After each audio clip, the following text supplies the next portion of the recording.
니고데모가 예수님을 찾아옵니다. 표적을 본 까닭입니다. 그는 바리새인이고 율법을 연구하는 학자입니다. 오늘날로 치면 신학자입니다. 예수님께서 행하신 표적을 보면서 그는 이 현상에 대해서 좀 더 자세히 알고 또 파악해야 되겠다는 필요가 생겼습니다. 오늘 본문에 의하면 그는 밤에 찾아왔다라고 말합니다. 유대인의 관원이었기 때문에 그가 가진 신분에 의해 조심스럽게 행동하는 것을 알게 됩니다.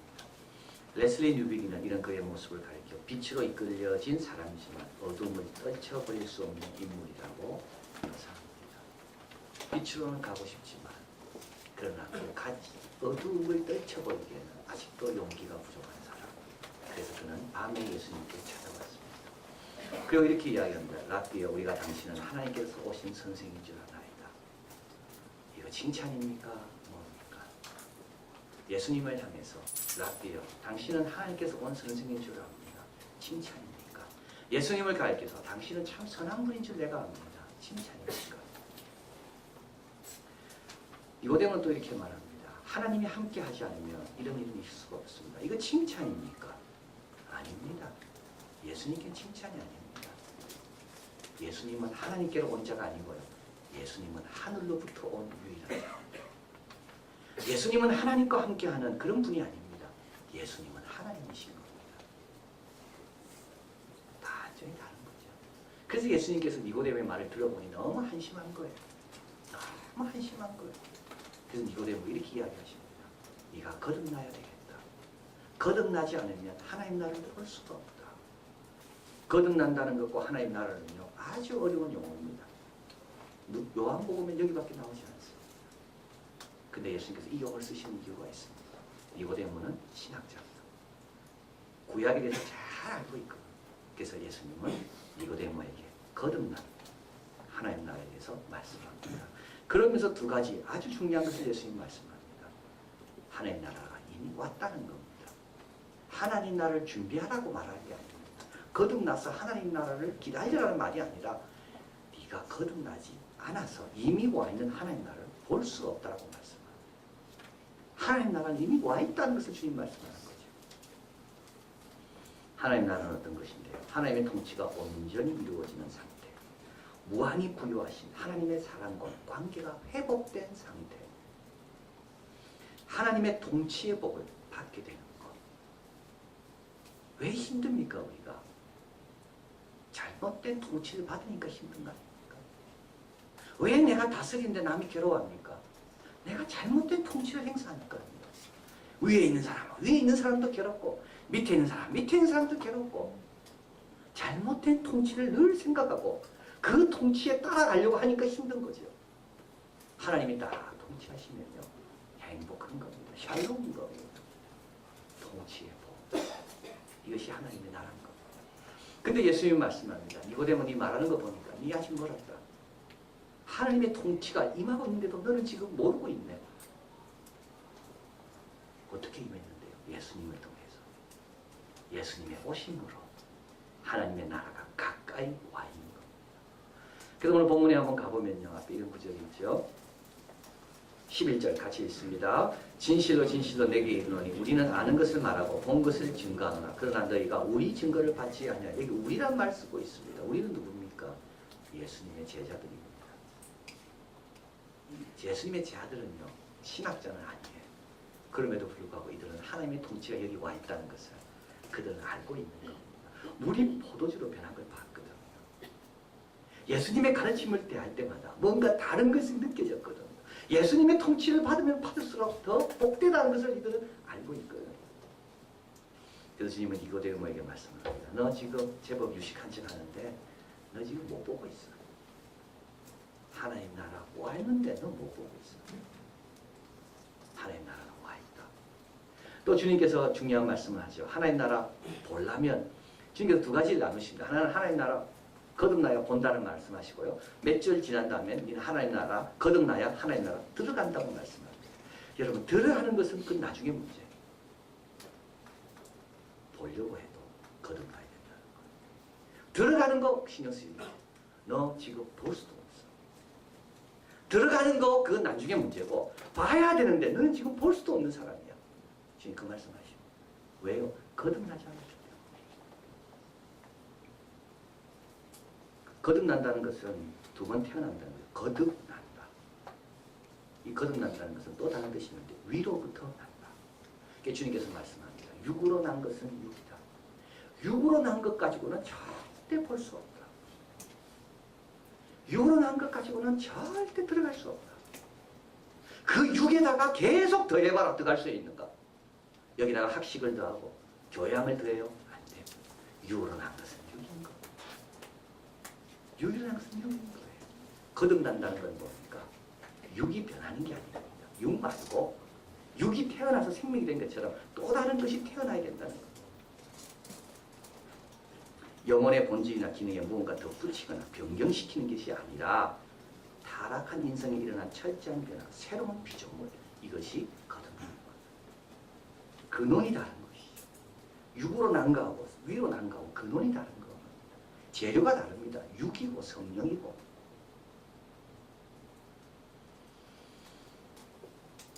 거듭나야지 어떻게 된다고요? 하나님의 통치가 기다려지게 되고 하나님의 통치를 사모하게 되고 하나님의 통치받는 것을 즐거워하는 사람으로 변한다는 겁니다. 여러분 신앙생활이 왜 어렵습니까? 거듭나지 않은 상태로 신앙생활이 어려운 거죠. 안에 들어와야 되는데 그 밖에서 자꾸 안에 이야기를 들으니까 얼마나 어렵습니까? 봐야 되는데 보이지 않는 걸 자꾸 이야기해 주니까 그게 괴로운 거죠. 거듭나지 않으면 보이지 않는 겁니다. 예수님이 옆에서 제 아들과 아무리 증거해도 보이지 않는 거예요. 니고데모는. 그 안에 들어간 그 안에 축복을 이야기해도 밖에 있기 때문에 아무 상관이 없고 들으면 들을수록 괴롭기만 한 겁니다. 거듭나야 되는 거예요. 니고데모가 묻습니다. 그럼 어떻게 거듭납니까? 내가 두 번째 못해 들어갔다 나옵니까? 예수님 말씀합니다. 모세가 뱀을 든 것처럼 인자가 들려야 합니다. 그리고 주님께서 계속 말씀하죠. 15절 같이 읽어볼까요? 이는 저를 믿는 자마다 영생을 얻게 하려 하십니다. 자, 여러분 보십시오. 이제 거듭남의 주제에서 영생이라는 주제로 바뀝니다.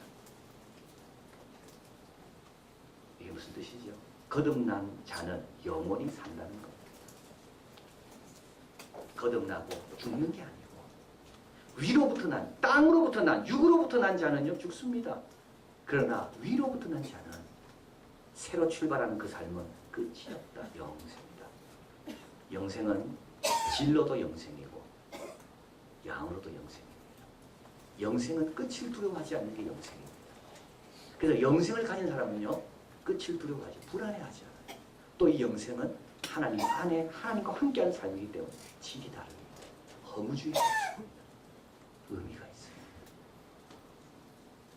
그래서 성령으로 난 사람은 영원히 사는데 이 영원히 살 수 있는 길은 어디에 있는가? 어디에 있다고요? 믿는 데 있다는 거. 믿는 자만이 영생을 합니다. 주님은 그 다음부터는 믿음을 강조하기 시작합니다. 16절 믿음, 18절 믿음, 계속 믿음이 나오죠. 믿어야 구원을 얻는다. 믿음은 뭡니까? 내가 믿는다라고 말할 때 믿는다는 걸 어떤 걸 믿는다고 말합니까? 믿는다는 것은요 확인하고 아는 것과 다릅니다. 믿는다는 것은 인정하고 받아들이는 겁니다. 우리 예수님 무리를 걸으셨습니다. 믿죠. 그건 뭐죠? 에이, 무리 건드린 게 없습니다. 이래 말하는 게 아니고요. 예수님이 걸으셨다면 내가 받아들입니다. 이게 믿는다는 거예요. 하나님이 천지를 창조하셨다고 말씀하셨습니다. 그러면 내가 그 당시에 없었고 또 천지가 그렇게 될 거라고 지금 말하는 사람 별로 없어요. 그럼에도 불구하고 하나님이 말씀하시니까 나는 받아들입니다. 이게 믿음입니다. 근데 여러분 믿음에는요 꼭 앞에 오는 게 있습니다. 믿음에는 뭐가 있는가 하면 믿음에는 메시지가 있습니다. 그게 대한 반응이 믿음인 겁니다. 믿음에는 항상 말씀이 먼저 나옵니다. 그래서 믿음이 있냐 없냐는 그 하나님 주신 말씀에 대한 내 반응이 어떠냐가 내 믿음을 재는 겁니다. 믿음이 좋은 사람은요 하나님 주신 말씀을 기쁨으로 순전함으로 온전하게 따르는 사람이죠. 믿음이 없는 사람은요 하나님 아무리 이야기해도 반응이 없어요. 그래서 하나님 말씀하신 하나님이 기분 나쁜 겁니다. 내가 이렇게 이야기해도 믿지 않으니까. 이렇게 하면 복 받는다고 이야기해도 믿지 않으니까. 이렇게 하면 내가 책임진다고 이야기해도 믿지 않으니까. 그래서 믿음은 들음에서 난다는데요. 이 뜻은 뭐냐면 믿음은 들은 거에 대한 반응이라는 말입니다. 자, 그래서 우리 예수님께서 거듭나려면 그 거듭남에 갖고 있는 그 영생을 얻으려면 믿어야 되는데, 그럼 뭘 믿어야 되는가? 뭘 인정하고 받아들여야지 거듭날 수가 있고 위로부터 다시 태어날 수가 있는가? 주님은 본인에 대해서 말씀합니다. 그게 이제 3장 16절부터예요. 참 귀한 내용. 한 번 더 3장 16절 같이 있습니다. 하나님이 세상을 이처럼 사랑하사 독생자를 주셨으니 이는 저를 믿는 자마다 멸망치 않고 영생을 얻게 하려 하심이라. 17절입니다. 하나님이 그 아들을 세상에 보내신 것은 세상을 심판하려 하심이 아니요 저로 말미암아 세상이 구원을 받게 하려 하심이니라. 그래서 여기서 우리가 뭘 믿어야 됩니까? 하나님이 보내신 분이 예수님이라는 겁니다. 보냈다는 말은 뭐죠? 오기 전부터 계셨다는 말입니다. 그분의 선지입니다. 그분은 오기 전부터 계시던 분입니다. 우리하고 다른 분이다. 하늘에서 온 분은 그분밖에 없습니다. 이걸 믿는 겁니다. 또 뭘 믿습니까? 오늘 본문에 보니까 독생자를 주셨으니 그분은 우리를 위해서 대신 십자가를 지시고 죄값을 감당한 대속주라는 것을 믿는 겁니다. 또 뭘 믿습니까? 그분은 하나님이라는 겁니다. 왜요? 왜 하나님이십니까? 왜 그분은 하나님이십니까? 이게 계시의 제일법칙이라는 것이 있습니다. 계시의 제일법칙은 뭐냐면 어떤 대상을 온전히 계시하려면 그 대상과 같아야 된다는 말입니다. 책이 책을 계시하려면 책이 돼야 되는 거죠. 다른 걸로 책을 계시할 수가 없는 겁니다. 내가 책을 계시하고 싶습니까? 그럼 나는 책이 돼야 되는 거예요. 내가 의자를 계시하고 싶나요? 의자가 뭔지를 보여주고 싶나요? 그럼 나는 의자가 돼야 돼요. 이 계시의 제일법칙입니다. 원숭이는 절대 사랑을 계시할 수가 없습니다. 계시의 제일법칙. 우리 예수님이 오셔서 하나님의 사랑을 보여주셨어요. 하나님은 이런 사랑이시다. 그 말은 뭐죠? 예수님은 하나님이시라는 거. 그래서 십자가 사건은 두 가지입니다. 하나는 하나님이 우리를 얼마나 사랑하는지를 보여주는 사건이고요. 또 하나는 그걸 보여준 십자가에 달린 예수님은 하나님이시라는 거. 그걸 믿는 거. 이해 안 돼요? 받아들이면 돼요. 그냥. 그래요. 주님은 나보다 똑똑하시니까 내가 겸손히 그냥 받아들이겠어. 이게 믿음인 거. 자, 그런데 이 믿음과 함께 따라오는 것이 또 있습니다. 그건 뭐냐면 부정입니다. 예수님을 믿지요? 그럼 딴 거 믿으면 안 되는 겁니다. 그렇죠. 저를 믿는 자마다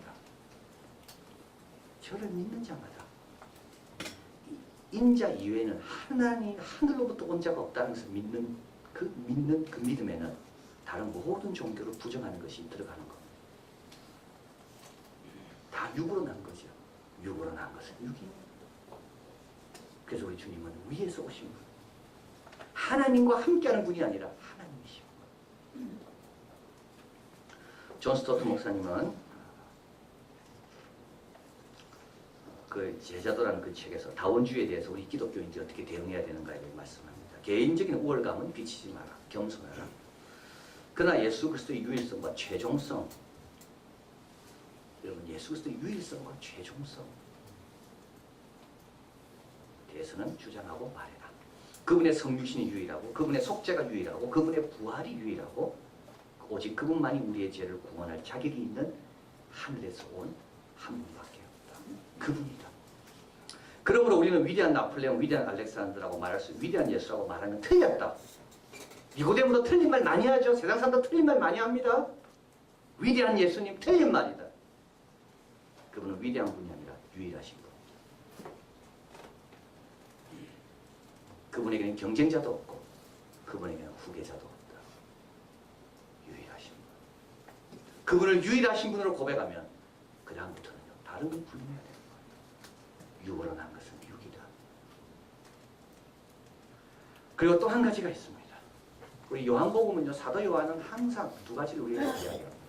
아들이 왔다. 빛이 왔다. 그 이야기할 뿐만 아니라 빛이 왔지만 사람이 영접하지 않는다. 오늘도 마찬가지입니다. 영접하지 않는다. 한번 가볼까요? 19절 같이 있습니다. 그 정죄는 이것이니 곧 빛이 세상에 왔을 때 사람들이 자기 행위가 악함으로 빛보다 어둠을 더 사랑한 것이니라. 악을 행하는 자마다 빛을 미워하여 빛으로 오지 아니하는 이는 그 행위가 드러날까 하며. 자, 그래서 우리가 예수님을 믿는다는 것은 예수님의 유일성을 믿는 거고 그러기 위해서 다른 것을 부정하는 거고요. 동시에 그 예수님에 대한 믿음이 생기지 않는다는 것은 뭘 뜻하는가? 그것은 내가 도움이 필요한 사람에게 뜻하는 겁니다. 나는 어떤 사람이요? 나는 빛보다 어둠을 더 좋아하는 사람이다. 여러분, 빛이 오기 전에는요 다 똑같았습니다. 그러나 빛이 오니까 딱 갈라지는 거예요. 빛을 좋아하는 사람과 빛을 미워하는 사람. 말씀을 듣기 전에는 똑같은 밭인 줄 알았어요.